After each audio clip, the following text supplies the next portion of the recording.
Chapter 4. When Jane and Elizabeth were alone, the former, who had been cautious in her praise of Mr. Bingley before, expressed to her sister just how very much she admired him. "He is just what a young man ought to be," said she. "Sensible, good-humoured, lively, and I never saw such happy manners, so much ease, with such perfect good breeding." "He is also handsome," replied Elizabeth, "which a young man ought likewise to be if he possibly can. His character is thereby complete." "I was very much flattered by his asking me to dance a second time. I did not expect such a compliment." "Did not you? I did for you. But that is one great difference between us. Compliments always take you by surprise, and me never." "What could be more natural than his asking you again? He could not help seeing that you were about 5 times as pretty as every other woman in the room. No thanks to his gallantry for that. Well, he certainly is very agreeable, and I give you leave to like him. You have liked many a stupider person." "Dear Lizzie!" "Oh, you are a great deal too apt, you know, to like people in general.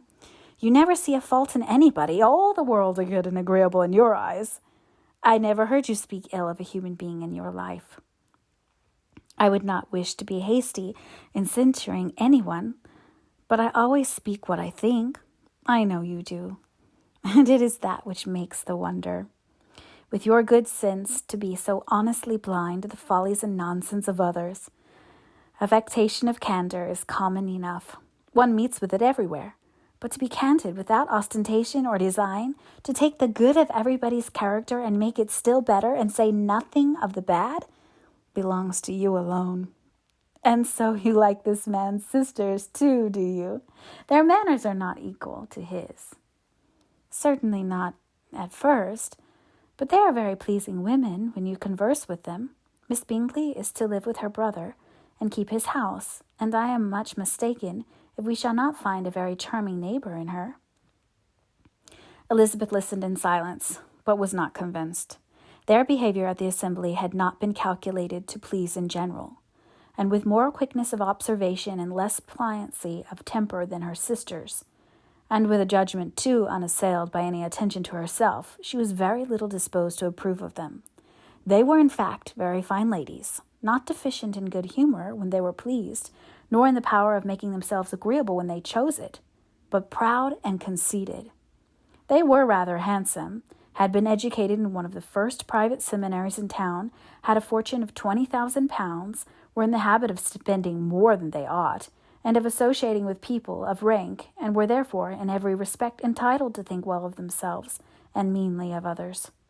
They were of a respectable family in the north of England, a circumstance more deeply impressed on their memories than that their brother's fortune and their own had been acquired by trade. Mr. Bingley inherited property to the amount of nearly £100,000 from his father, who had intended to purchase an estate, but did not live to do it. Mr. Bingley intended it likewise, and sometimes made choice of his county. But as he was now provided with a good house and the liberty of a manor, it was doubtful to many of those who best knew the easiness of his temperament, whether he might not spend the remainder of his days at Netherfield, and leave the next generation to purchase.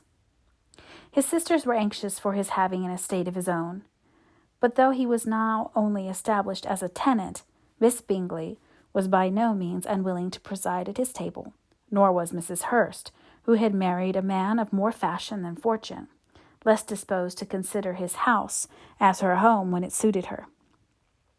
Mr. Bingley had not been of age 2 years when he was tempted by an accidental recommendation to look at Netherfield House. He did look at it, and into it for half an hour, was pleased with the situation in the principal rooms, satisfied with what the owners said in its praise, and took it immediately. Between him and Darcy there was a very steady friendship, in spite of great opposition of character.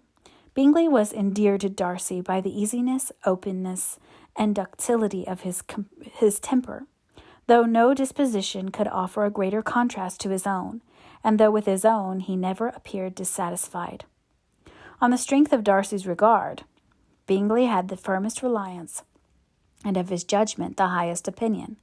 In understanding, Darcy was the superior. Bingley was by no means deficient, but Darcy was clever. He was at the same time haughty, reserved, and fastidious, and his manners, though well-bred, were not inviting.